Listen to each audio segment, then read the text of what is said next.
Good evening, and thank you for Okay, joining. recording's done. Thank you, Dr. Sue. Yep, you got it. Thank you for joining the INCOSE Washington Metropolitan Area monthly meeting. Dr. Sue, I'll follow up with you later. Dr. Studman, Trying to walk away from the I'm sorry, computer. do we have an open mic? If you could please mute your phones. I was just about to say, in terms of our virtual housekeeping. We'll get you into that. So we discussed Dr. getting Sue, together. So we can go through this. Hold on. Dr. Sue, Okay. I'm sorry. your mic is open. We can hear the conversation between you and Barbara. I apologize. Let me shut it. All right. Again, thank you all for joining this evening's general body meeting for the INCOSE Washington Metropolitan Area chapter. Just a few notes here in terms of virtual housekeeping.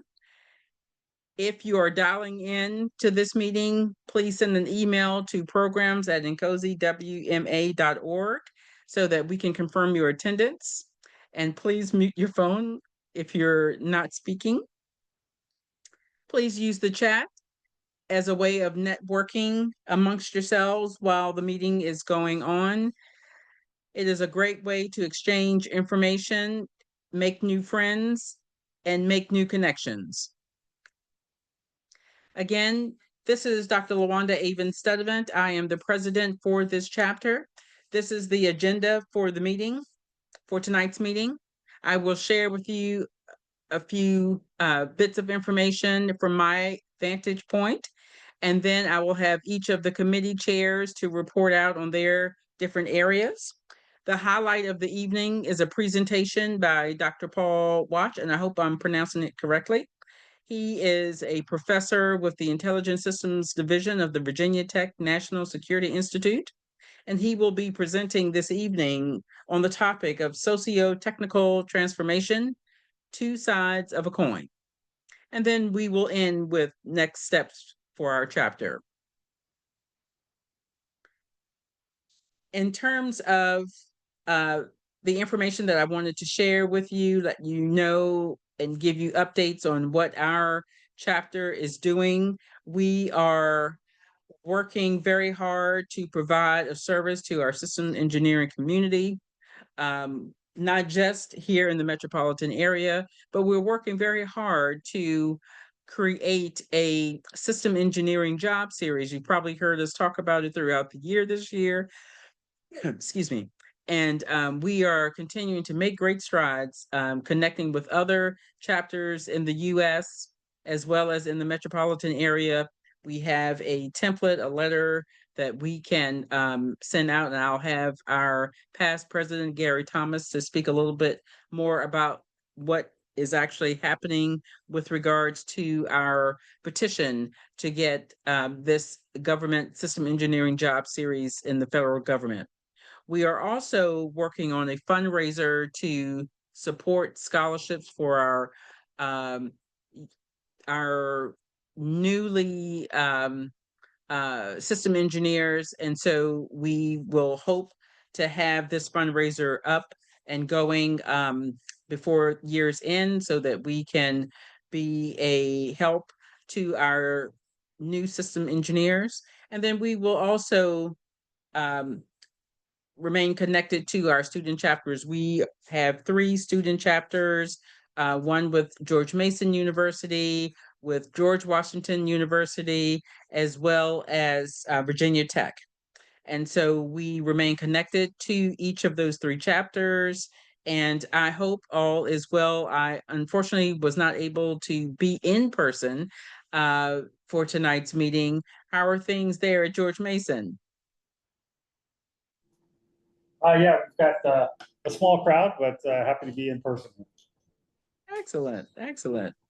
All right, and then the next thing that I wanted to share is that this month, towards the end of the month, we are kicking off elections for the coming year in terms of the WMA board. And so we have heard from two members of our board that are going to be moving off to do other things next year. And so, and in addition to a vice president role that we need to also fill. So do give some consideration to joining our board.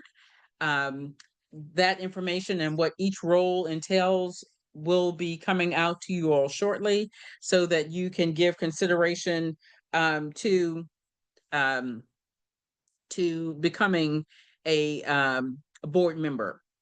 And if not a board member, then at least part of a committee. We can use all hands on deck. And so we also, just last point here regarding servicing our WMA membership, we are planning a resume workshop coming up soon, and our event committee chair will be sharing more information about that coming up very shortly this evening. And then we will also be standing up, as I mentioned earlier, a fundraising committee, have a double bullet there because it is doubly important. So we will move on now to our current board. Here are the members. I won't read everyone's name. You can see the members of our current board. And as I mentioned to you, there will be a couple of positions that we know for sure that we need, at least three for sure that we will need to fill for next year. So please keep that in mind. And if you need to reach out to any of us that you see here, feel free to do so.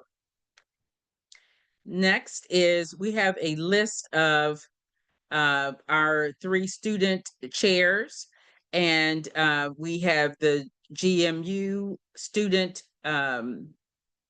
our student group here, and our student board. That's what I meant to say. And so, do we have any of the board members for the GMU board present in the room? Colin is here. Oh, Colin. Anything that you would like to share? Not really. We have our board meeting tomorrow. And then we'll get information out of that of what we're doing with events next. Okay. All right.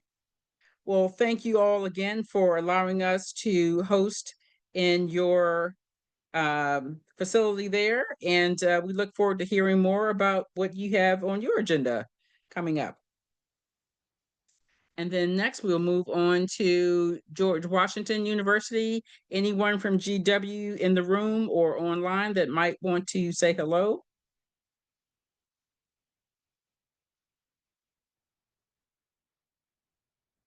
All right, hearing none. We will move now on to Virginia Tech. Here is the student board for Virginia Tech. Anyone here in the room or online that would like to say a few words or say hello?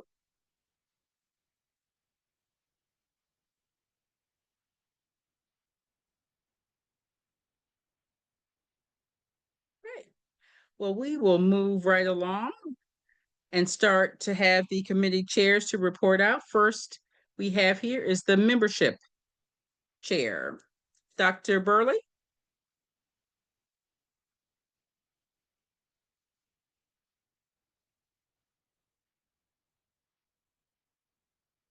Are you on the line or in the room? If not, I will share with you, as you see before you, we have 19 new members that joined our chapter last month. I won't read out all of the names, but if you are in the room, please raise your hand or say hello. Let us know that you're there. Put a little note in the chat if you're on the call. We're also very excited to see that we have some new CEP certified folks that have gotten SEP certified, we have, let's see here, 7, I think I'm counting new ASEP certified members. And do I see? Oh, Corey Thomas. I thought it said Gary Thomas. I was going to say, Gary, you snuck in a CSEP certification on me and didn't tell me. There are 5 new CSEP members. Congratulations, a round of applause to all of our new SEP certified folks. All right. So now I'm going to turn the meeting over to our ambassador chair, Dr. Rye. Over to you.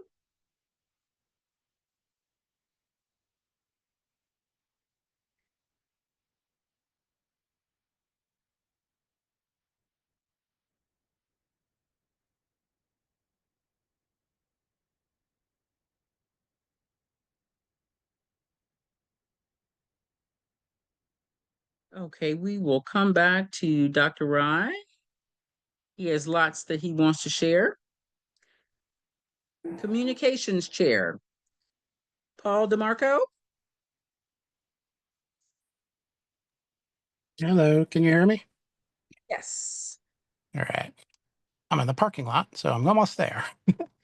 But over the next 6 months, INCOSE is planning to transition away from the existing Microsoft Viva Engage platform to a new communications platform. So as the details roll out, we'll be sure to hold a meeting and explain how and to use that new capability and where. And the other point is that this survey to the WMA chapter members to solicit ideas where one be randomly drawn to receive a 1-year as a member. So hopefully that'll get some answers from the broader membership.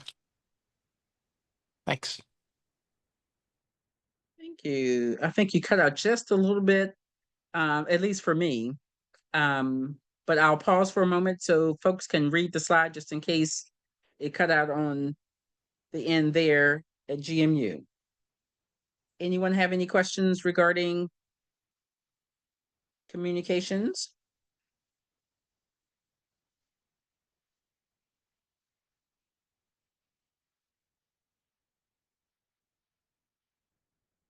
I think it's very exciting. If you complete the survey, you have a chance of getting a 1-year membership paid by the chapter. All right, moving on to the newsletter committee. Nalini, are you on the line? Yep, I am. So we will be publishing one more edition of the newsletter in 2025. And I'm seeking input for the final edition for this year. So I'm open to get any inputs throughout October, and would plan to publish sometime in November. So please, if you have anything to say about how you're practicing systems engineering, anything in your organization or anything you learned that you want to share with the membership, this is a good opportunity to write an article. It doesn't have to be very elaborate or long. It could be a half a page, 1 page. We'll send out an email to the effect with all the details about what needs to be provided as part of the submission. It's a simple Word document with a biography, a blurb of the author, and 3 to 4 line summary of the article, so we can have the summary in the newsletter and the full article hosted on the website. So it's a simple process. So if you are interested in contributing, it'd be very helpful. And again, we're open all October to accept the inputs. You can send the input to newsletter at incosewma.org or to this email showing on the screen. That's all. Thank you. Excellent. And so any topic that you would like to present, as long as it is touching systems engineering in some way, we are open to receiving. It could even be your experiences as you have navigated to where you are as a systems engineer. So please send us what you have, and we will graciously accept it. Moving on to the program committee chair. I believe Ruchira was not able to make it this evening. And so this first slide shows what we have presented during the first half of the year. And the second slide is showing what we have on our schedule for the second half of the year. And so just keep what you see in mind. Those are the items that are coming up. All right. So we will move forward with the event. Chair Kathleen Flynn, are you available to speak?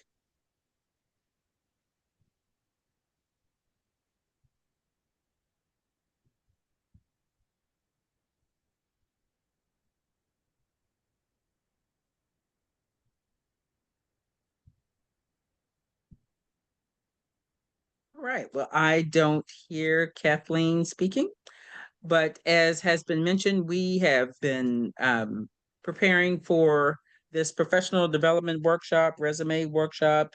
And so we are hoping to have a huge turnout to help our new system engineers, as well as with the economy that we have going, some of our mid-career, later career system engineers to come out, and we can help to review your resume, get it polished so that you can find your next job. And so do take note of the date and the time and the location for this workshop, and we hope to see you there. There should be a sign-up form, as it's mentioned here, that will be available on our website very shortly. Dr. Rai, are you available before I move ahead to?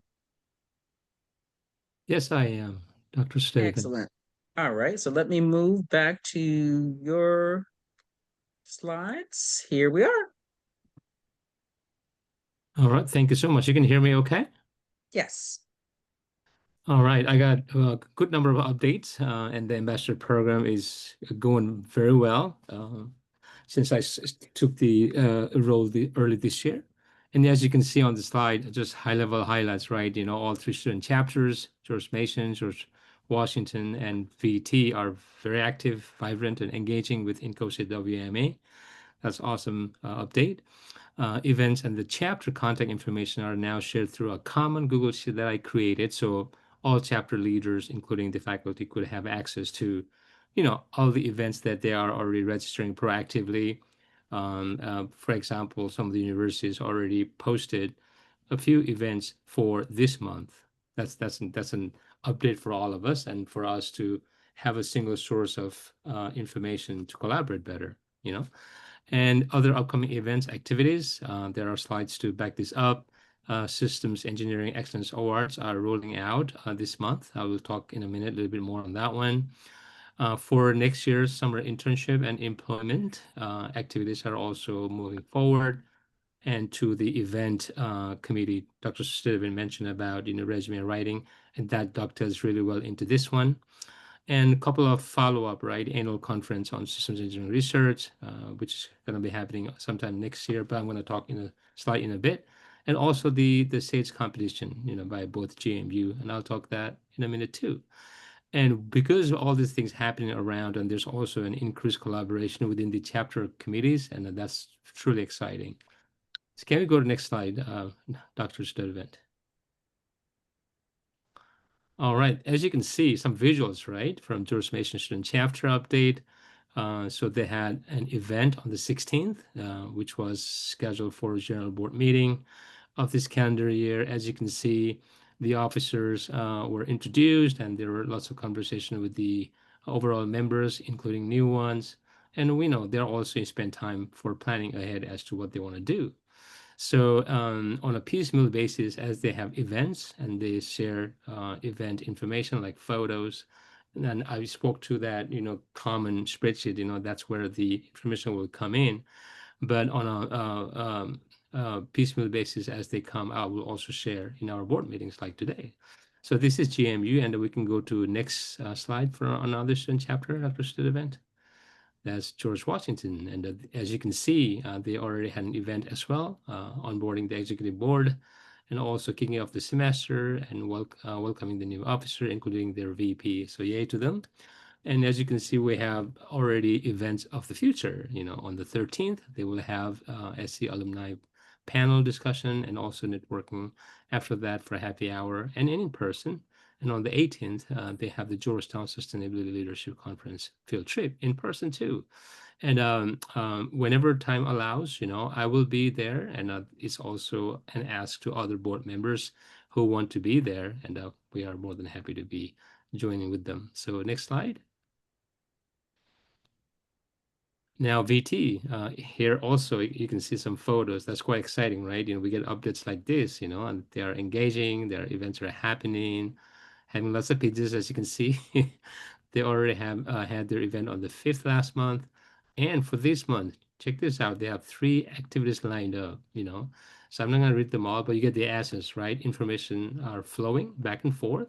And with update of one student chapter, other student chapter also gets to see this information in that simple tool, using spreadsheet. And by that, they are about to collaborate more, also to invite, one student chapter leaders to the others events as such. So this is amazing. So, all right, next slide, please.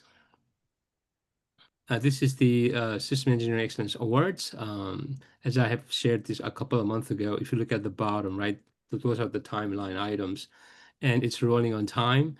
I have just recently completed the questionnaires for assessment, for the applicants, and the idea is to have up to 3 projects from each student chapter. And have them submitted by end of this year. And then next year we will have the assessment and also announcement, and finally award them during one of the our INCOSE WMA board meetings. And if you wish to be one of the judges, please reach out to that email address on the slide. If you look at the right bottom corner, ambassador@incosewma.org. I'll be more than happy to talk to you and orient you about how the judging goes. Next slide, please.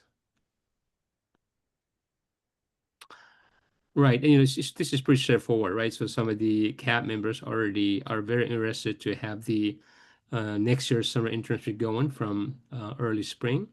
And for the employment, one particularly the CAP member, which is the General Atomics, have been sharing the available or upcoming, job opportunities consistently. And I've been sharing that with the student chapters as well. And I'm really looking forward to other CAP members also doing the same, so we can scale from not just one CAP member, but across other CAP members too. Okay.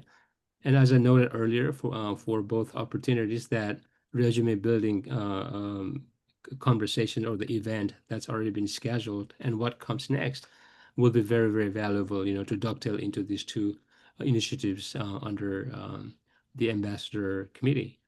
Next slide, please. And I'm going to go rather quickly this and the other. So this is both, thank you to George Mason University. I see Professor John right here too. But this one talks about the CSER conference, right? Which is going to be held next year between April 6th and 9th. And this is an opportunity for all of you. Please share the words out to share your latest research and innovations, connect with the global experts and thought leaders out there, and shape the future of systems engineering. So I hope you will be interested to participate in that one. And from our chapter, what we would like to do is provide support, right, to reach out to the CAP members for potential sponsorship, and we'll continue to follow up on this one. And next one is going to be my final slide for the event. Can I just add something?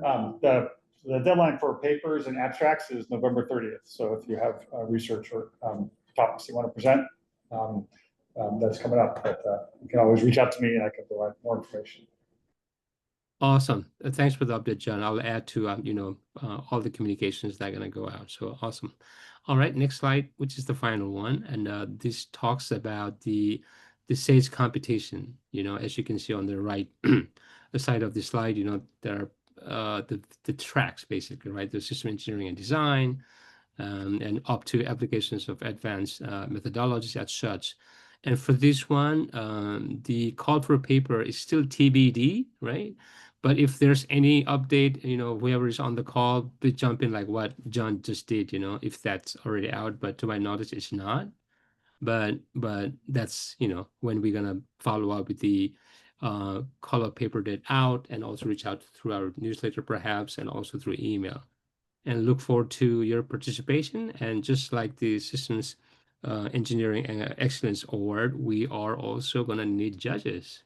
If you are interested, please reach out to me with the same email address you see on the slide on the bottom, ambassador@INCOSE.WMA.org. With that, Dr. Studevant, I don't want to take too much time, but hey, that's it for me. Well, I certainly do appreciate all of the information.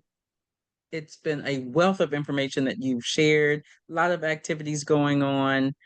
Thank you, thank you, thank you so much, Dr. Rai. Any questions, feel free to reach out to ambassador@INCOSEWMA.org for any of the events that he shared. All right. And so now, Dr. Sue, I believe you're up regarding elections. And thank you so very much, Dr. Studevant. So first up is elections. And as Dr. Studevant mentioned, we have two sets of positions. One set is the elected positions, and then another set are the appointed positions. And so what's up is from the elected positions is the vice president and president-elect. And on the screen in the bowl is the job description of that particular position. And so here we are in October. The nomination committee has sent out some invites to members to volunteer. And if you have not received one of those letters because you weren't attending the meetings, and if you're interested, please submit it to elections@INCOSEWMA.org no later than the 15th of October. And so timeline-wise, at the 16th October, we will go through the names of the folks who have volunteered, and then we will follow up with specific instructions as to what to submit. And basically, it is a statement of intent. We'll give you a copy and then a photo. So after that particular process is done, then we will be letting the membership know that we expect to have two appointed positions that would be open. So that would be the tutorial chair, and then that also the events committee chair. And so we will get more information on that in the November timeframe. Next slide, please.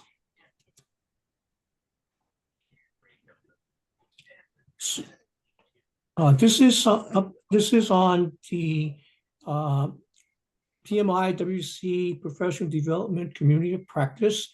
It is a new initiative with the intent to get folks to collaborate, engage in a learning environment. And the participation in the community practice is extended to INCOSE WMA members to join and to earn PTUs at no cost. So we have two community practices. One is systems thinking in program management. Dr. Tika Rai is the moderator of that, and that's been going pretty well. I think he's ending his series and he's doing something to combine with this one. This is the program project management systems engineering collaboration community practice. The good news is that they are going to be co-hosting with the PM INCOSE PMSE joint working group to host a collaboration working session. And this will happen sometime the last week of October or the first week of November. We're still working the dates because there's a lot of people that's involved in doing that. The person that's going to be doing the work is Mr. Don Hong. His contact information is in blue. And if you're interested, I'll give him a call. And so this is going to be a good deal because this is PMI, WGC working with the PM, the PMI INCOSE working group. And so it would be good to get some participation with our organization, WMA, in there to go and work on things that needs to be done to go and make the two professional organizations work better together. Next slide, please.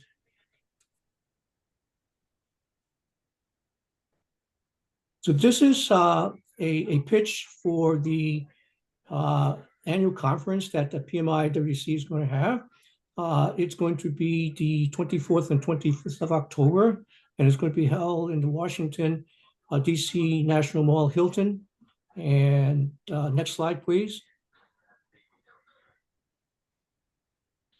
This is the agenda. It's 2 days. Day one, Friday is a gala. And then day two is professional development day, the technical set part of the conference. Next slide, please. This is a list of the workshops, the authors, and their topics. And so it's going to be a very interesting presentation. Also, we have some keynote speakers and there'll be panels, and they're shown on the slide. In addition to this, there are 12 speakers who will be speaking. And so there's a total of, I think, 13 and a half PDUs to be had with the attendance. Next slide, please.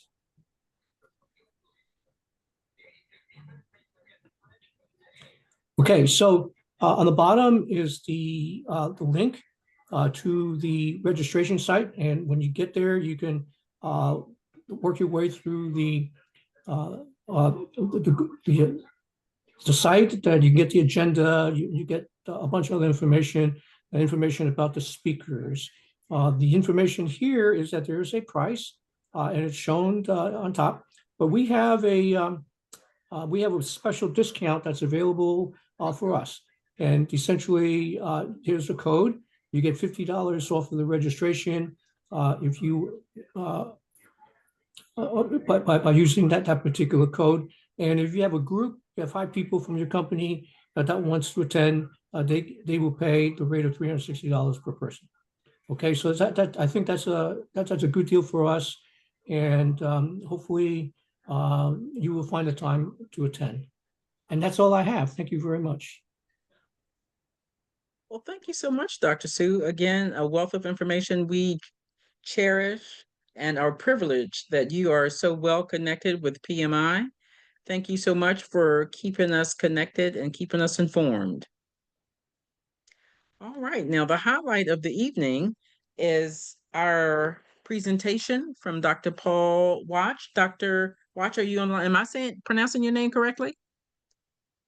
I can't see who's actually Hey, online. I'm Paul. You can just call me Paul. I do have a slide like explaining the how to pronounce my last name. So I'll be happy to share that. Can I share my slides? Yes, you can, but can you pronounce your name for me so I can hear it? Yeah, it's Wach.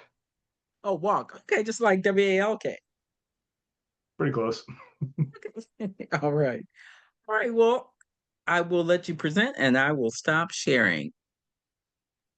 I just made you a co-host, Dr. Wash. Oh, thank you. Okay, so let's try and get to the button. Okay, here we go. Okay, can you see my screen? Yes. Okay, great. All right.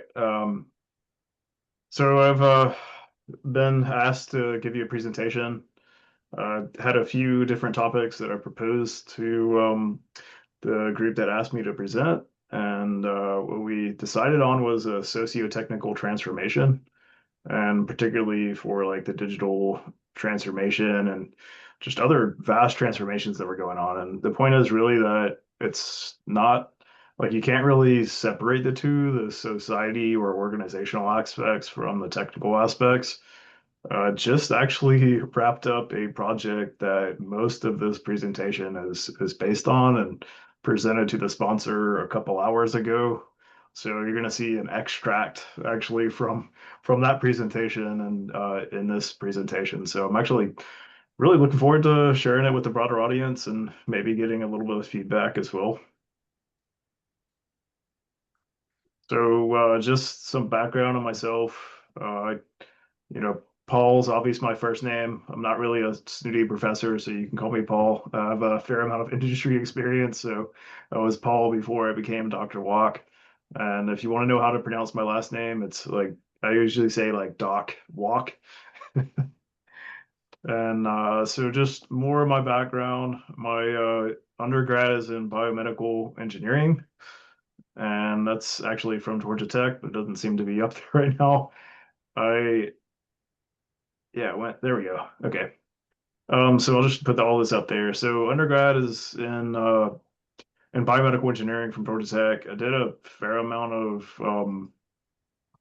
work on the kidney, and actually was developing an artificial kidney when I was ended up being like voluntold to go work for one of the national labs. And since then, I've been kind of in that aerospace defense energy world. And so you can see kind of how after getting my master's, or kind of during my master's, actually, I ended up working for two of the national labs, Department of Energy. Still do a little bit of work for the Aerospace Corporation. And while there, I decided to do something crazy and get a PhD. So I wrapped up my PhD in 2022 from Virginia Tech. And at Virginia Tech, I actually started the INCOSE student division there, which I'm really happy to see how that's like thriving right now. And more recently, after I graduated, I had a few options to go for. Aerospace was really wanting me to come back and work like and a lot of exciting things. I ended up taking a job with Virginia Tech. If you haven't heard of the National Security Institute, it's an entity that's really does a lot of the classified tech work at Virginia Tech, and that's where I work now. They convinced me. I was convinced by Peter Bailing, if you know the name, to actually come work there, and so I've been working there since 2023. But you see this thing on the horizon. I'm actually should go ahead and say that I'm leaving Virginia Tech effective October 24th. And I'm not going to quite announce where I'm going to, but you can possibly guess based on this picture where I'm going now. Okay, kind of getting into the main part of the presentation. I want to just set a baseline for the group, and everyone here has probably worked in systems engineering, so you know roughly the history. But for this case, it's also just important for level setting. And one of the main things is just where did we come from? Where are we going? Because ultimately, this project is kind of focused more on where we're going and some of the like future cutting edge things. So from a historical perspective, we really systems engineering kind of came out of World War II, and we saw that increase in complexity. We saw really the need to harmonize like pieces into a whole. And you saw from there like even increase in like educational programs coming out in roughly like the 60s times frame. And after from the 40s onto the 70s, you saw Apollo, you saw the Cold War, Manhattan projects. And that's where really a lot of those major systems engineering activities really took hold and took form. And then in the 90s, well, you saw the end of the Cold War, and that caused a bit of a lull in systems engineering. But and really by lull, I mean a focus on systems engineering as a discipline. But that doesn't mean like we stopped engineering systems. So you still, or that the complexity of the systems decreased. An example being the dawn of the internet, which kind of became what we see today of this, ultimately led to this connectivity of almost everything. Now, kind of, jumping to like more like the 2000s, and you saw this jump, at least within systems engineering, where you start seeing the introduction of the systems modeling language. And then in the 2010s, the D strategy, the digital engineering strategy didn't come out to 2018, but we started seeing this formation of digital engineering that was revolved heavily around systems engineering. I know the Systems Engineering Research Center was a major player in writing the strategy and coming up with a lot of exemplars that dated to like I think roughly 2016, 2015, 2016 timeframe that became exemplars for digital engineering. Now you jump into the 2020s and particularly the last 2, 3 years, and we've seen a whole new slew of technologies, and particularly the large language models that have changed the game a bit. And so, with that advent of that type of technology, it opens up new doors. But you need to understand both the technical side and the societal or organizational side of that transformation.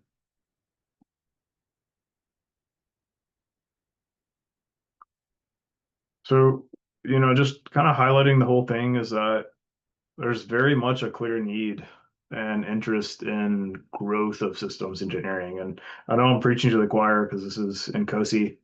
Not everyone always sees this, and so we're going to look at it from a trend perspective. Increasing system complexity and really increasing need of some type of discipline that harmonizes or tames complexity, and that's where systems engineering comes in. Now let's take a moment and start thinking of the discipline. Like I said, it's created to help cope with complexity. And I've found myself repeatedly asking, like, have we really helped? And so that kind of gets into where are we now and getting into some recent examples. So it's not too hard to look at some examples of these like highly complex systems like the Columbia submarine class, or a lot of the nuclear plants, the Cybertruck even. The James Webb Telescope that was almost canceled. The F-35 obviously gets a lot of attention. And, all these, so it's kind of like looking at this thing and saying, are we actually approaching engineering of these systems in a way that really enables like this core intent of taming that complexity of systems engineering?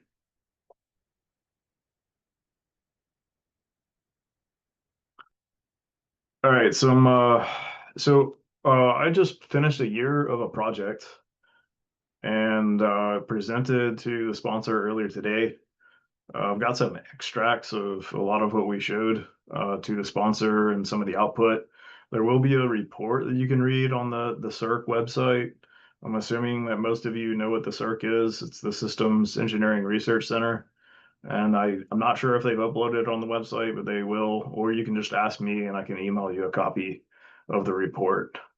The title of the project was actually Optimized Digital Engineering Transformation, which is truthfully a bit misleading from what we ended up doing. So it started off this project looking at some of the barriers and levers associated with the digital transformation. And so what we were trying to do is use Conway's law and the mirroring hypothesis, if you're familiar with that, which essentially says that your organizational structure is going to have a mirroring effect on your technical system of interest, or like vice versa. And so inherently, like the patterns that you see or risks in your organization are going to unfold in your technical system or vice versa. And so it really is like an idea that's we started putting in the frame of digital engineering and that transformation and saying, well, we kind of need to align our digital engineering ecosystem with the organizations and the technical systems in a way that really enables the digital transformation. And we started going down this route, and we did a little bit of research on it. It's not really what I'm going to show too much here, but what we ended up focusing on, which is kind of a little bit more important too, is really looking at what's that next transformation. So I mentioned earlier that we were looking at that future vision, and from our perspective, working on this project, including the sponsors, is that digital engineering kind of took us by surprise a bit. And in fact, I don't think anyone could reasonably argue that we've actually implemented digital engineering yet. And so we're still in this phase of figuring out what actually digital engineering is. So what the sponsor wanted to do is get ahead of that transformation and start looking at what comes next. It's like, okay, we have these tools that are coming out now, what can we expect later? And how can we start getting in front of that, getting our workforce trained, accounting for potential changes in our infrastructure, changes in our whole like methodology, and how do we essentially get ahead of that? So we started off, we did some research, we looked at an initial set of potential capabilities and suggested roadmap. That was really more of a level setting, kind of, looking at some of the cutting edge pieces out there, testing out some of the feasibility. I mean, we compared some of the technologies using a typical TRL or technology readiness level scale.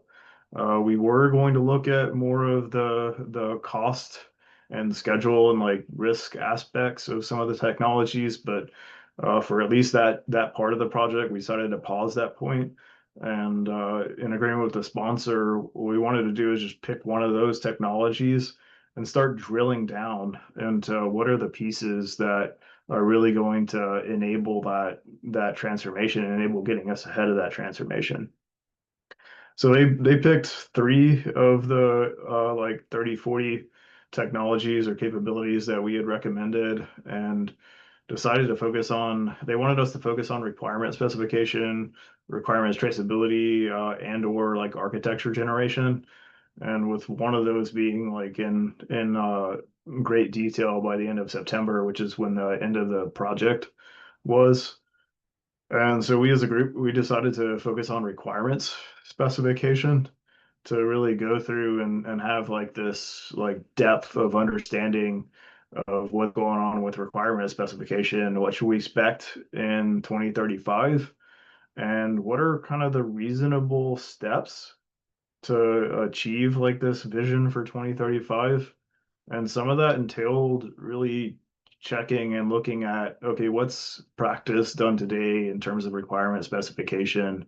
And, what's that cutting edge, maybe not quite in industry, but could be like feasibly in industry later or in the near term. And so we started developing these like steps for how you can get through requirements and requirement specification and in terms of advancing it to something that is looking like we're going to see a lot of changes in 2035.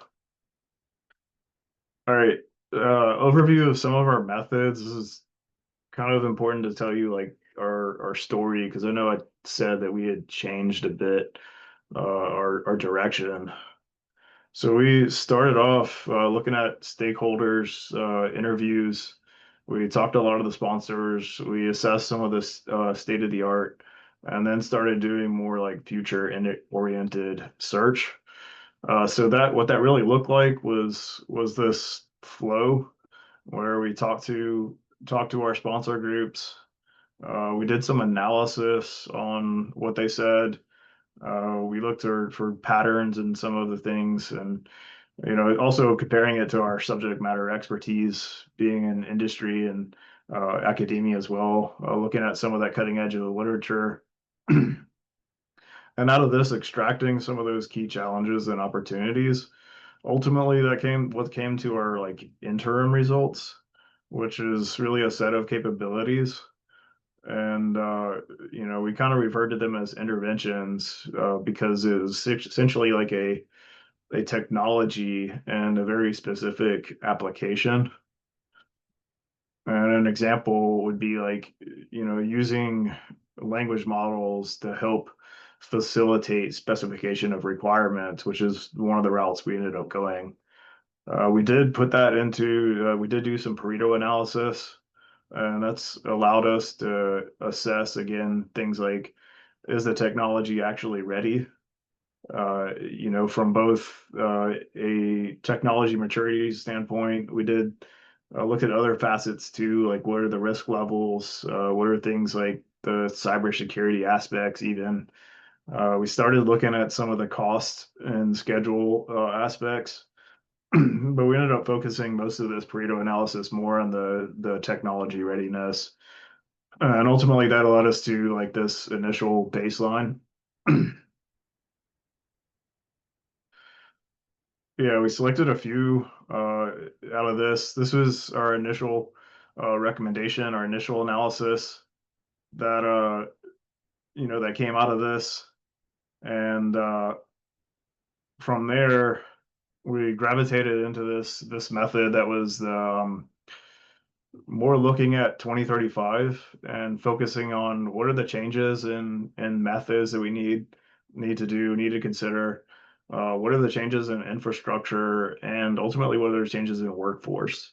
So I know I mentioned like the title of the talk is more like socio-technical transformation, and what we very quickly realized is that this is really a socio-technical challenge. So even though we kind of refocused a lot of the project away from those like barriers and levers for socio-technical transformation, we still are like looking at the kind of the same thing.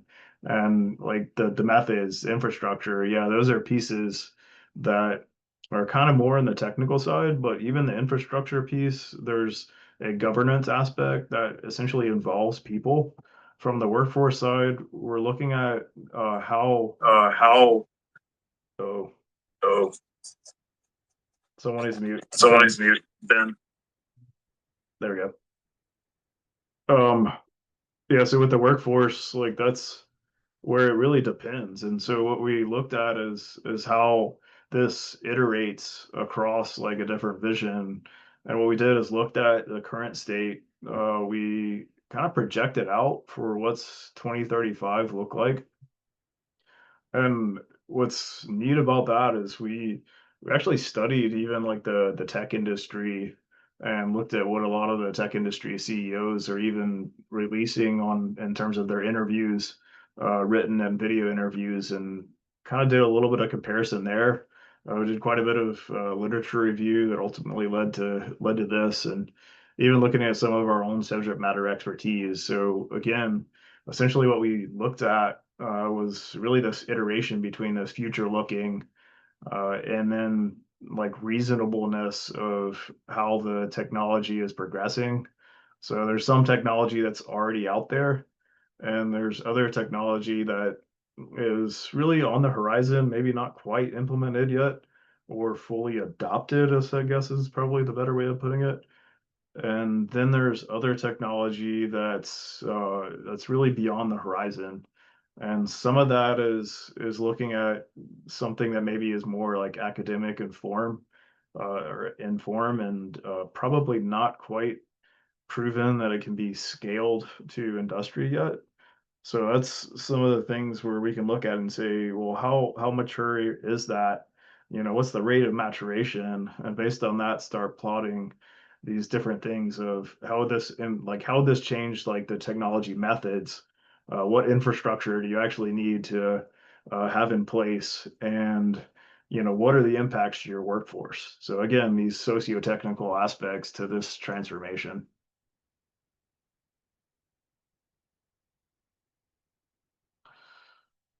All right. So the next couple slides are really a summary level of a lot of what we came up with in terms of the results. We started off looking at methods. So telling you what we mean when we say methods. Well, we're talking about the tools and techniques that are used to really achieve that goal. And I've kind of implied this, but let me make sure I explicitly state it. But we did really focus on requirement specification for a lot of the depth of our review. And so a lot of what we're focusing on is, well, how are requirements actually done today? And we looked at how those might evolve from both the methods, so the analytical tools and techniques, the infrastructure, and then the workforce perspective for requirements. And from I don't think if you've been a systems engineer, you've probably been at one point maybe identified as a requirements engineer, or at least heavily spent time on requirements. So I know myself of like when you look at requirements, they gives me nightmares of all the statements, the assessments, the different ways of getting to the what are they, the leaf version of the requirements. Then ultimately what's up happening is a new person comes in and takes the lead and they interpret the requirement entirely differently. And so essentially it's a target rich environment that we've kind of looked at, or we have looked at. And uh, requirements right now, essentially the tools, the methods, is they're really disconnected. That doesn't mean like there's not connectivity across like an ecosystem. So for example, yes, you could connect doors to your MBSE tool. Okay. Um, but how about streamlining a lot of the process of writing the requirements? Okay, there are some tools out there that kind of help facilitate that. So if you're familiar with Spec Innovations and Innoslate, it's a tool I kind of typically lean to for NBSE. They have requirements assistance. Okay, great. So there are some things that are out there, and there's still some progress we need to be made that we're going to see in the future in terms of what's happening for 2035. And one of those things is this like multi-agent context-aware requirements engineering, or that's at least what we called it. And so what it should be familiar with is like in terms of its context, is not just a particular program, but across different programs, across different domains, and understanding of the life cycle of the system, the life cycle of the data. Um, and so that's really where we see a lot of these things going. We did look at again kind of some of the steps between how you get from this current like siloed technology of requirements to the future. And I think what we're going to see is really it's going to become, we're going to start seeing like a dynamic nature. We're going to start seeing co-pilots be able to help people in terms of how they write, how they interpret, how they assess requirements, and helping again like a teaming approach with the agent. And for this one, infrastructure. So again, infrastructure. How do we actually use the term? So we separated out into software platforms, hardware environments, and governance mechanisms. And how those were used to essentially capture, validate, and manage requirements. This is pretty similar to some of the methods, but again, from an infrastructure perspective, it's very fragmented. And I speak with some of the people I interact with. They're still using Microsoft Excel to define the requirements. Not quite even reached the Doors Next Gen or other tools that maybe are more more integrated into a digital ecosystem. And those tools, that type of infrastructure essentially becomes more compliance driven.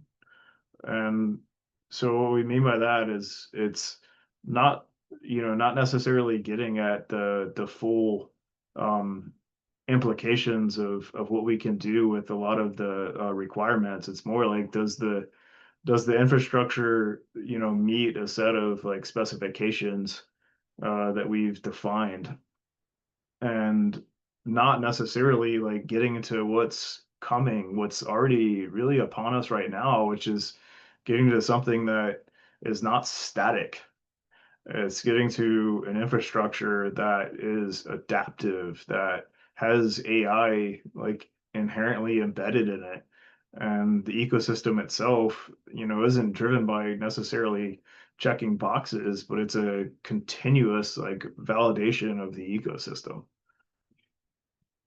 And also, there's you've probably heard the term like MOSA, modular open system architecture.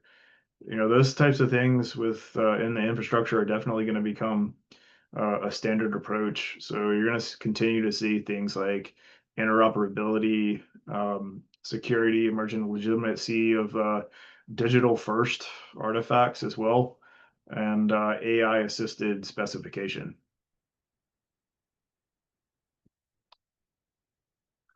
Now, from a workforce perspective, so this was really one of the things that was a little bit maybe surprising at first, was when we started looking at how a lot of the technologies are being used, not just by the like within the sponsored environment or sparse sponsor like analogous environment, typical DoD, but more like how are people using AI and when is it effective? What we found was that most people are kind of using AI as a tool, which turns out it's not really the most effective way to use AI. So, what you're going to see is this really treating AI as like a partner, as a teammate. And there's some evidence out there that when you treat the AI as a teammate, that you actually yields a better result, better outcome. And so if you think about it, when you're interacting with a person, it's really like a conversation that's back and forth. It's not just like a, hey, tell me the weather outside right now. It's like, can you explain, more? Well, what is the weather? Where's, where are you talking about? And then in terms of requirements, like that's part of it. It's like you can write a requirement and it can be meet all the standards, but you still probably need a human in the loop to really say, is this really valid? And so there's definitely some risk out there in terms of the AI of it coming up with something that maybe still like maybe doesn't like meet the validation rule, maybe wasn't the right system being built. And so that's where human in the loops really is going to be key. So what we're seeing from the workforce perspective, again on the society side of the technology, is that you need to train your workforce to really be literate in terms of this like AI teaming and the technology. And that doesn't necessarily mean like not everyone's going to be in the back doing the mechanics of developing a lot of these AI, but understanding its limits, its bounds, that's really important.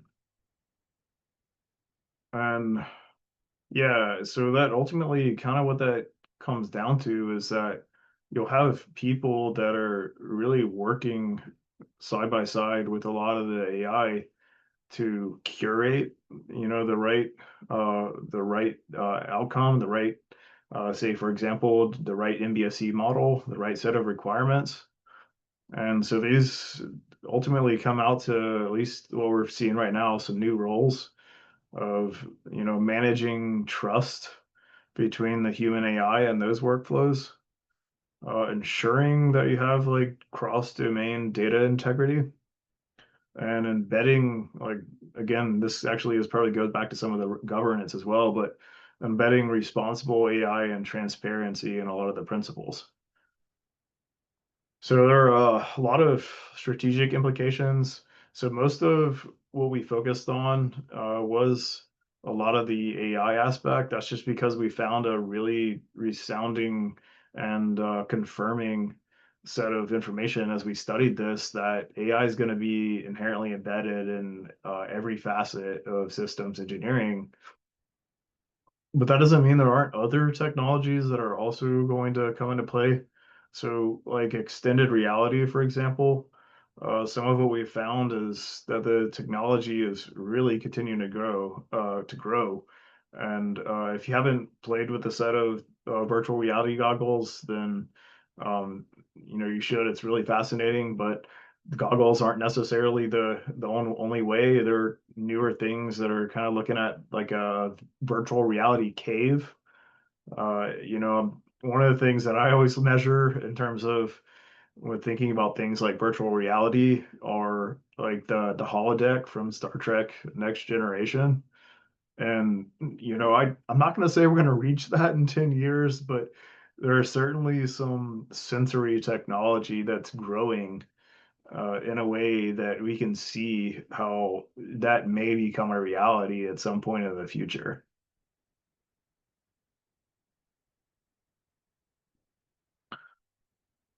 Okay, so some of our key findings and recommendations, ultimately, yeah, we say prioritize agentic AI. It's definitely something that was focus on. It wasn't just like large language models, it's agentic AI. It's using that framework, agentic framework should really help facilitate more effective and efficient use of your digital ecosystem and teaming with humans. So definitely embed governance early. These probably aren't going to be too much of a surprise to you. Pilot now, scale later. That's definitely a key. We're seeing successes in more of the tech industry when they like pilot something, make sure it works, and then start scaling later. We hadn't gotten to this point, but we realized it's really important to define some success metrics and to look at things that are more like long term and that do like involve understanding of that society and technical alignment. And kind of similar to governance, but also you're like make sure you focus on security and cyber resilience as well. All right, I'm gonna kind of shift a little bit of focus and give you some examples. These are really just like this one in particular is just a very simple example using ChatGPT of what entails coming up with at least in this case, a language model that's focused on requirements engineering. So this is again, it's ChatGPT. So if you're able to actually go and play with some of the specialization of ChatGPT, this is the window that you'll get, or something like this, because this is a little bit older, and you'll see some of the items that you can actually adjust. Now, one of the neat things the about this technology and that we're seeing from this really simple example is that it's web-based. Uh, it's a web-based surface. It's a commercial off-the-shelf product. And, in terms of the infrastructure that we've seen, and this is an example where it might be a hybrid approach where some entities are actually having their own servers on premises, but also combining that with some web-based services or data storage needs. So like Amazon Cloud, Microsoft Azure, and those are two examples. Or in this case, like maybe having your chatbot being something that's external to your environment, and more of the web based, so it can interact with your servers that you have on your premises, but at a cost. So So those are some of the things to consider when you're having your infrastructure side. From a workforce perspective, for the most part, most people are just going to need to know like some of the limitations, some of the what it means to work with these, in this case, this large language model. And uh, you're not necessarily going to need to know like how do you actually create a model from scratch, or how do you actually specialize it, which is what we're showing here. There's probably going to be a select few that really set up these and set up these specialization of a lot of the models. And in this case, this is what you'll see from ChatGPT instructions. So for requirements, you essentially just describe what the role is, and you can start pointing ChatGPT to um, particular standards, like your ISO 29148. I think it's actually one of these might be outdated, but this one is the INCOSE guide for writing good requirements. So it's obviously one that we as INCOSE want to point people to. And so what you can write in these instructions, or how do you actually understand your standards? You can add things like chain of thought, meaning really describing the process that the chatbot is going to have to follow. You can actually also start with some conversation starters. The chatbot may ask the human actually what type of context will the system operate in. And other things, you can add knowledge. This is really simple. There's a limitation within ChatGPT and what you can actually upload. That's where that external environment comes into play in the API use. So yeah, you can add some knowledge here, but more likely you're going to want to use like RAG or retrieval augmented generation to point you to some external database. Because a lot of the models, like they're not really once they come out, they're they're really essentially set based on a fixed point of knowledge, and you use methods like RAG to update and yeah, to essentially update their knowledge. So they may be like adding in, say, weather patterns across like seasons. Maybe it was trained just on winter, but you want it to understand like all three other seasons. So the RAG might add in information as you progress through the rest of the year and the rest of the seasons. And then there are other capabilities like the RAG, or like the web scraping, computer vision, code generation. That's where things start getting pretty interesting when you start coming to these agentic AI frameworks. Let's see, let me double check time. Okay. Um, so framing this in terms of, we started looking at this, how can we can use this in terms of architecture generation. So if you think back, some of what the sponsor asked us was looking at requirements and architecture. Those were our first, those were our go-dos. So we had to come up with our problem framing in terms of architecture. This was just like a limited look at some of what we might want to do with architecture. And the problem really is that, well, it's inefficient and inconsistent or manually intensive to really create a lot of these system architectures even today.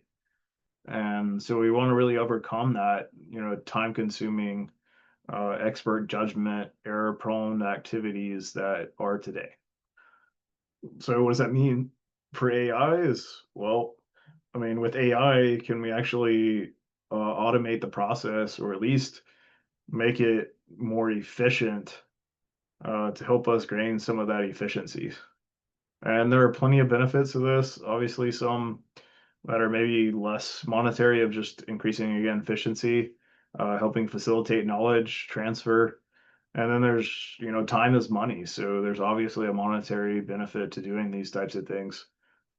And from a transition perspective, an example could be, well, an early version of the like an architecture Copilot could be just like recommending different architectures in an early phase. Now, when we start getting into more mature, we want something that's always on, something that's embedded into the engineering process and decisions. And so that could be like some really simple example of some steps that you might see. So essentially with those transition, you see both the technology advancement as well as the extent to which the human is going to interact with the technology.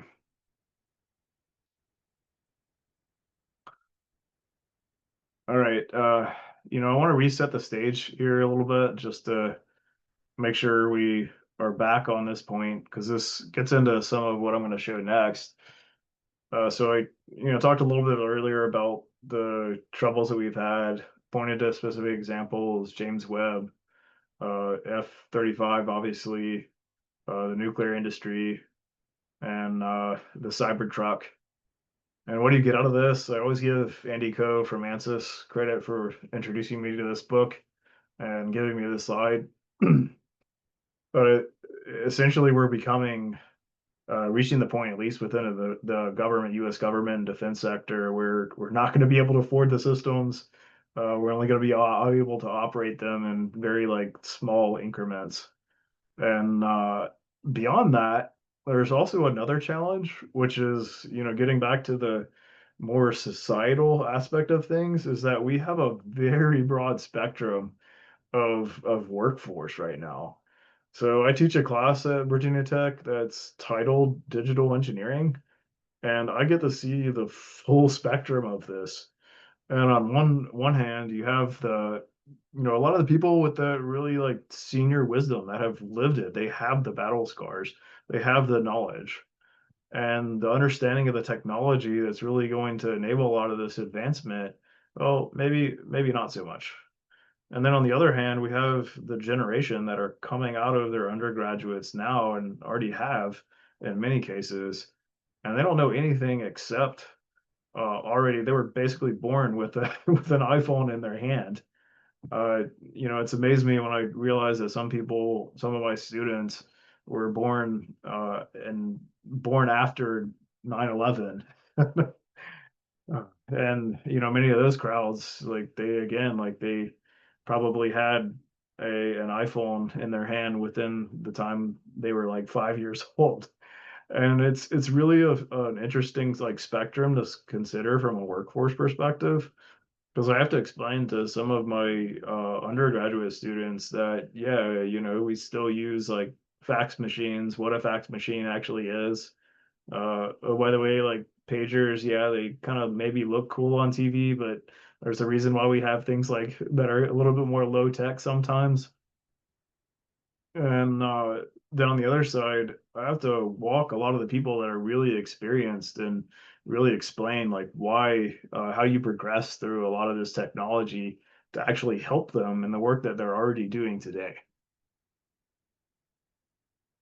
So this is one of my slides that I usually put up in terms of some of the work that I've done in the past, and I should say we have done with a lot of people.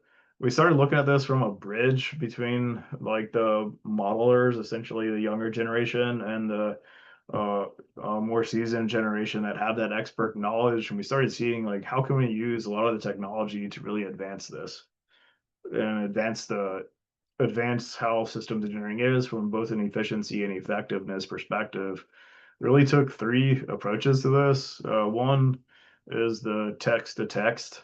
So what this was looking at is, can we actually use a language model to come up with something that is comparable to what a human expert would define? So in this case, what you see is we actually trained these models and fine-tune them on developing systems engineering artifacts. And we saved one for our test of measure, which was actually an ICD or an initial capabilities document. And this first one is zero shot, meaning we didn't do any fine tuning, any adjustments or any adjustments. Sorry, we didn't do any adjustments in terms of the prompts. We give it a really simple prompt. So this is what's referred to as prompt engineering, essentially. So we adjusted the prompt to add specificity And on the third try of just adding a little bit more specificity, we were able to use these models to come up with something that is statistically significant in terms of its comparability to what a human would generate in terms of the ICDs, the initial capabilities documents. So, that kind of led us to just starting to explore more things. System LV2 was really coming into fruition. So we started looking at how we can use System LV2 in parallel with a lot of the language models out there. And, getting back to that bridge between the different generations is that you have, two different versions of it. One, you're going to input text. So that could be a modeler just providing some detail, or it could be a subject matter expert saying, well, I want to model, this new system. Could be some like senior C-suite person or like general or admiral that says like, here's my back of the napkin drawing. It has lightning bolts, so we're going to call it an OV1, and that's what I want my system to do. And turns out what you can do is you can actually feed a lot of these types of drawings into the language models, and they do actually produce pretty good system LV2. What we found initially is that there really requires like a correction loop from both a verification of correctness of the code and a validation in terms of did we actually build the right code itself. For the most part, it is the verification is good. The validation piece is where a human might come in and definitely be able to say, do we actually want to update this? And did we build the right thing? So we've consistently seen where humans are valued within this loop and interacting with a lot of the technology. The third piece was, well, how do we take a system LV2 model, could be image or could be code, and convert that into text? So a case for this would be assume that a system L, like a modeler, actually comes up with a set of models, and but you want to interpret that back to the subject matter expert to be able to interpret like what does this model actually mean? Because for the most part, most people are not going to be experts in system LV2. So you need to be able to abstract that away for most people. So that's really what you see here is we've been able to demonstrate that you can do this. So yeah, I mean, this is essentially like what it's kind of become is that as you change and increase your domain awareness, from like system LV2 in this case, from a modeler to like a very specific subject, then you can essentially use agentic AI in this case to actually be more efficient. And your subject matter experts, they're gonna vary. This could be, coming from the nuclear security enterprise. I'd find it interesting to see if like a physicist would interact well with with one of these agentic AI systems. There we go. All right, giving you kind of an example of what, one of the, what we've done with a lot of this technology is that we've come up with this what we're calling Gen Groves. We named it after General Leslie Groves, because again, my background's in the nuclear security enterprise. And just an example of how this framework would work. You'd have your user interface, you'd use some type of orchestration framework, in this case, LangGraph. There's another piece called Model Context Protocol. That's specifically something that's for using language models as an orchestrator. So it can, instead of writing like several APIs, it essentially understands like what API it should use when based on a particular context that's provided from the user. So essentially it allows the context awareness. And from there, the orchestrator agent can say like, hey, I need this one, and I received text, so I want to convert that to SysML, or I received an OV1 diagram or ConOps, and I want to convert that to SysML, or oh, by the way, I've got a graybeard asking, what the heck does this SysML model actually mean? And so here's just a really quick example of how this would look like from like editing SysML version 2 text. You can see where it's just adding in supporting of like dimming for a flashlight. How do you like, again, on that side, it was explaining some of the, let me go back, as explain like what the attributes are.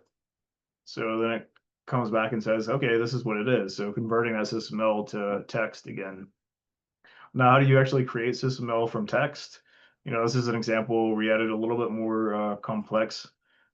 Let me pause it there. Where we added from like a flashlight was shown on the previous example to a drone. So we provided it just some textual description and output some of the requirements and description, composition of a drone. So you can see these are kind of examples of how like the workforce might need to evolve. They or might need to interact with a lot of the technology that's coming out.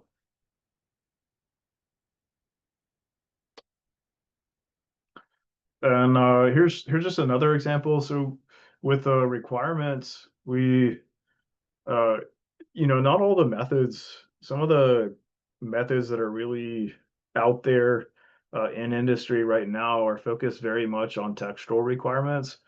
But some of the things that are maybe on or beyond the horizon are really more of the formal methods or mathematical approaches to requirements. And in this case, this is some of the work that I've done at Virginia Tech.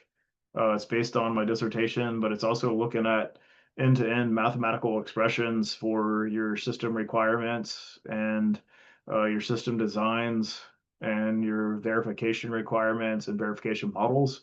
And what it ultimately becomes is this mathematically traceable and inherently validatable or creditable entity that's based on math. Like you're not going back a little bit. So if you take SysML, for example, if you draw a relationship that says like, satisfy or verify, yeah, you can draw that and that can check a box from a compliance perspective. But, if there's not necessarily any like math that's grounded in it, you can draw a bad relationship or a relationship to something that has virtually like no meaning.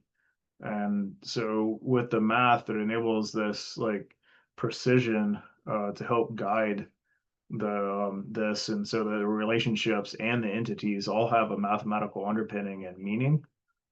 And so, what is the human actually going to see? Well, not everyone is like me and going to go like study a bunch of mathematics. And so you're probably not going to want to see necessarily what's over here. You're going to want to see something that's a bit more abstract. Could be SysML version 2 diagrams that are underpinned by this type of math. Or more realistically, it's probably something that comes out of a graph database and looks more like this. And so you can tell just based on color connectivity what the data actually is. So understanding these types of things from both advancing technology and how the human actually interacts with these types of agents is really pivotal to understanding this socio-technical transformation that we're undergoing. Okay, I think I'm almost done, and then I'll open up for questions. Yeah, so we've got this project, showed you a bit of it. We're, in summary, we've got core part, workforce is a core part of the transformation. It needs to be iterative and recursive in terms of interacting between the technology methods, the infrastructure, and workforce needs.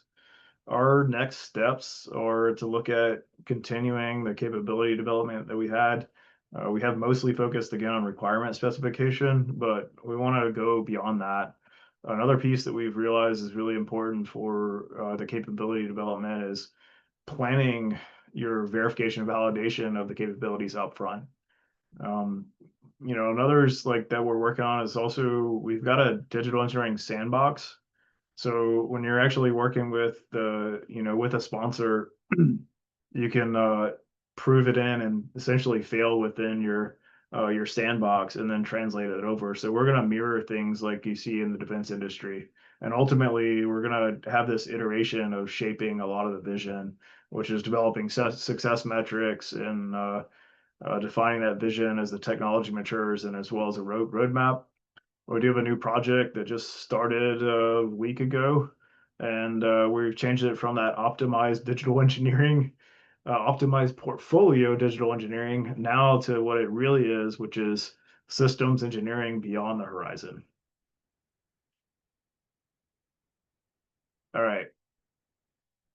Thank you, and I'll open it up to questions. I'll see a few have come up in the chat.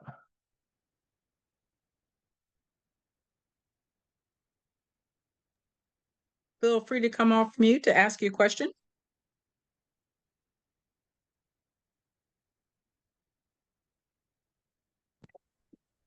Hi, Professor.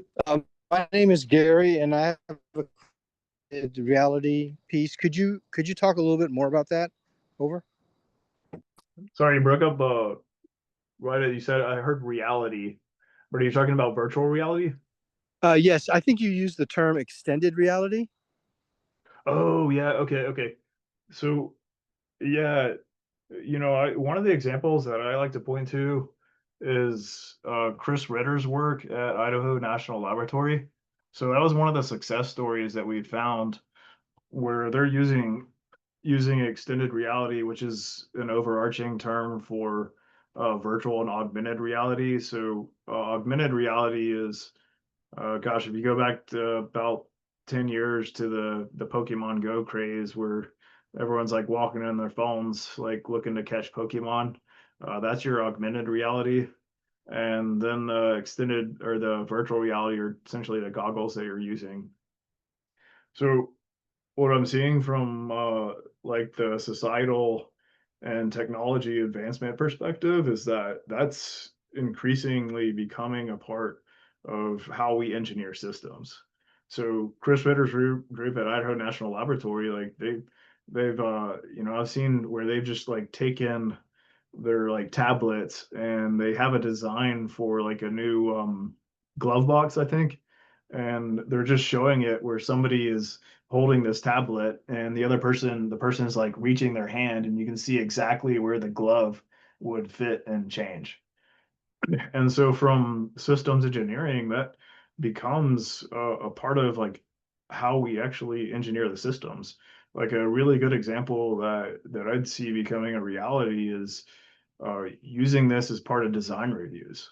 I've had discussions on the academic side of, well, hey, can we just like give everyone like a set of goggles, or maybe not goggles, but like glasses that have some sort of like augmented reality capability, so that you can then see the design and maybe even like interact with it in terms of real time.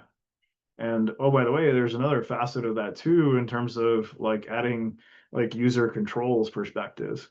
I mean, wouldn't it be neat if not only were you doing this real time, but you could account for like need to know. And so one person, based on their identity, they can only see, part of the picture of what's being shown. So, that type of technology in terms of like reviewing a lot of your artifacts and engineering a system, that's very quickly becoming something that's something's going to be ingrained in our engineering processes. Does that answer your question? It does. Thank you. I guess would all of that still be under the digital engineering umbrella? I would think so. Over. To some extent, probably. My honest perspective is that digital engineering is really just a buzzword. And ultimately, it's just about transformation, so that we be more efficient and more effective at communication and decisions. And a lot of that's done within a digital ecosystem, but there's also hardware aspects to it too, right? So is it done under the digital engineering umbrella to some extent? Probably, but just the transformation really is the goal, and that's really the umbrella. Thank you. You're welcome. Any other questions? John Shortle, you have any academic questions you can throw at me?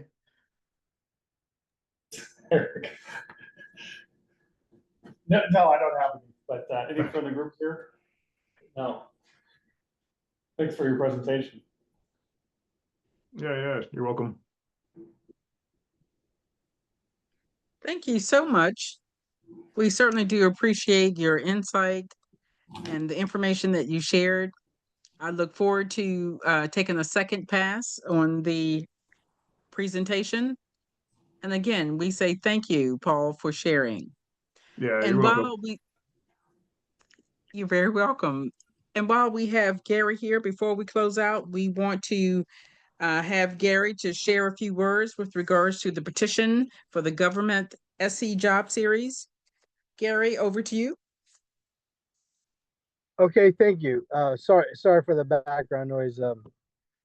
Anyway, we went ahead, our chapter went ahead and we created our change.org petition. It is live.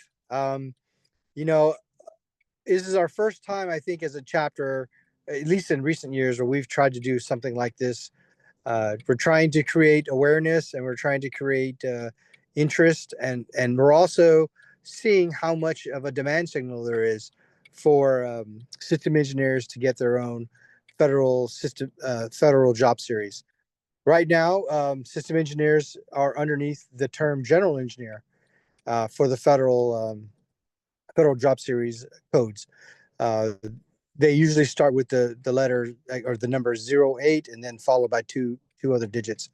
For electrical engineers, it's 0850.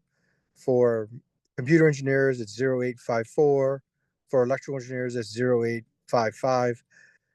But system engineers don't have their own unique ID or job series code. So what we're trying to do is we're trying to see if there's a demand signal for this. We have some form letters and things like that we can share. What we're trying to do is figure out, okay, if there is a demand signal and it's great, then what we'll do is by next summer, next year being an election year, a midterm election year, we will tally our count for our petition, add it to our form letters, and then send it out to members of Congress, the White House, and of course the Office of Personnel Management. We launched our petition maybe 10 days ago on change.org, and we have 76 petitions, signed petitions today. I put the link in the chat for this meeting.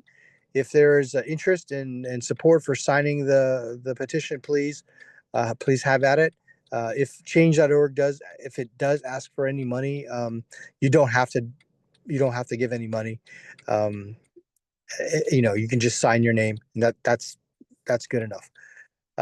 Anyway, if there are no questions, I'll turn it over back to you, Dr. Sudaman.